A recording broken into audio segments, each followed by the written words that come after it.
Hello বন্ধুরা, welcome to our channel Bong sports আড্ডা। নিয়ে চলে এলাম আরো একটা আপডেটেড ভিডিওটায় আজকের কলকাতা ডার্বি এবং কালকে সিএফএল এ মোহামেডান স্পোর্টিং ক্লাবের ম্যাচ নিয়ে আলোচনা করব। তাছাড়াও মোহামেডান স্পোর্টিং ক্লাবকে নিয়ে আরো কিছু আপডেট রয়েছে, তাই ভিডিওটা স্কিপ না করে সম্পূর্ণ দেখার অনুরোধ রইল। শুরু করব আজকের কলকাতা ডার্বির আপডেট দিয়ে। কলকাতার ডার্বিতে আজ কিন্তু ডার্বির রং লাল হলুদ।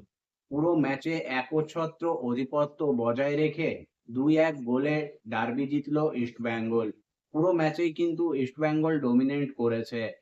স্কোর লাইন কিন্তু আরো বেশি ইস্টবেঙ্গলের ফেভারে হতে পারত, বেশ কিছু সুযোগ হাতছাড়া হওয়া এবং ফিনিশিং এর অভাবে সেটা হয়নি। পুরো ম্যাচেই মোহনবাগান সুপার জায়ান্টকে দেখে মনে হয়েছে তারা যেন তেন প্রকারে ম্যাচটা ড্র করতে চায়।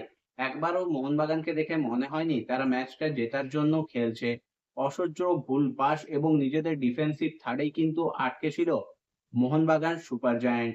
ইস্টবেঙ্গল আজ কিন্তু যে ফুটবলটা খেলেছে তা কিন্তু এক কথায় অসাধারণ। প্রথমার্ধে যদিও কোনো গোল হয়নি, কিন্তু দ্বিতীয়ার্ধের শুরুতেই গোল তুলে নেয় ইস্টবেঙ্গল, পরপর দুটো গোল। বিষ্ণু এবং জয়সিং টিকের গোলে 2-0 গোলে লিড নিয়ে নেয় ইস্টবেঙ্গল ক্লাব। সেখান থেকে ম্যাচে ফেরা প্রায় কিন্তু অসম্ভব হয়ে দাঁড়িয়েছিল মোহনবাগানের জন্য। যদিও নির্ধারিত সময়ের পরে যে অতিরিক্ত সময়ের খেলা চলছিল সেখানে সুহেল ভাটের গোলে একটা গোল পরিশোধ করে মোহনবাগান সুপার জায়ান্ট। লাস্টের 15 থেকে 20 মিনিট মোহনবাগান সুপার জায়ান্ট খেলায় ফিরেছিল, বাকি সময়টা কিন্তু ম্যাচে একছত্র আধিপত্য রেখে খেলেছে ইস্টবেঙ্গল ক্লাব। আজকের ডার্বিতে ইস্টবেঙ্গল কিন্তু যোগ্য দল হিসেবেই জিতেছে, তবে ডার্বির যে উত্তেজনা বা ডার্বি ম্যাচের যে পারফরমেন্স তা কিন্তু আজকের ম্যাচ থেকে পাওয়া যায়নি, সে কথা বলাই যায়। এরপর চলে আসবো মোহামেডান স্পোর্টিং ক্লাবের আপডেটে। মোহামেডান স্পোর্টিং ক্লাবকে নিয়ে প্রথমেই যে আপডেটটা তোমাদের সঙ্গে শেয়ার করে নেব সেটা হলো মোহামেডান স্পোর্টিং ক্লাব তাদের একাডেমির 4 জন ফুটবলারকে প্রমোশন দিয়ে রিজার্ভ দলে নিয়ে যাচ্ছে। অর্থাৎ এই 4 ফুটবলার এবার কিন্তু রিজার্ভ দলের হয়ে আত্মপ্রকাশ করবেন। এই 4 জন ফুটবলার হলেন আলতামাস নূর, রেহান আলম, আনসুর রাজা এবং রনিত কর্মকার। এই 4 ফুটবলার মোহামেডান স্পোর্টিং ক্লাবের একাডেমির প্রোডাক্ট। এই তরুণ ফুটবলাররা এবার মোহামেডান স্পোর্টিং ক্লাবের রিজার্ভ দলের হয়ে মাঠে নামবেন, এইরকমই আপডেট কিন্তু মোহামেডান স্পোর্টিং ক্লাবের তরফ থেকে বেরিয়ে এসছে। এরপর চলে যাব মোহামেডান স্পোর্টিং ক্লাবের কালকের সিএফএল এর ম্যাচের খবরে। মোহামেডান স্পোর্টিং ক্লাব কালকে তাদের পঞ্চম ম্যাচ খেলতে নামবে সারদান সমিতির বিরুদ্ধে। এই মুহূর্তে মোহামেডান স্পোর্টিং ক্লাব 4 ম্যাচ খেলে 7 পয়েন্ট সংগ্রহ করে গ্রুপ এর দ্বিতীয় স্থানে রয়েছে। অন্যদিকে সমসংখ্যক ম্যাচ খেলে সারদান সমিতি কিন্তু 9 নম্বরে অবস্থান করছে।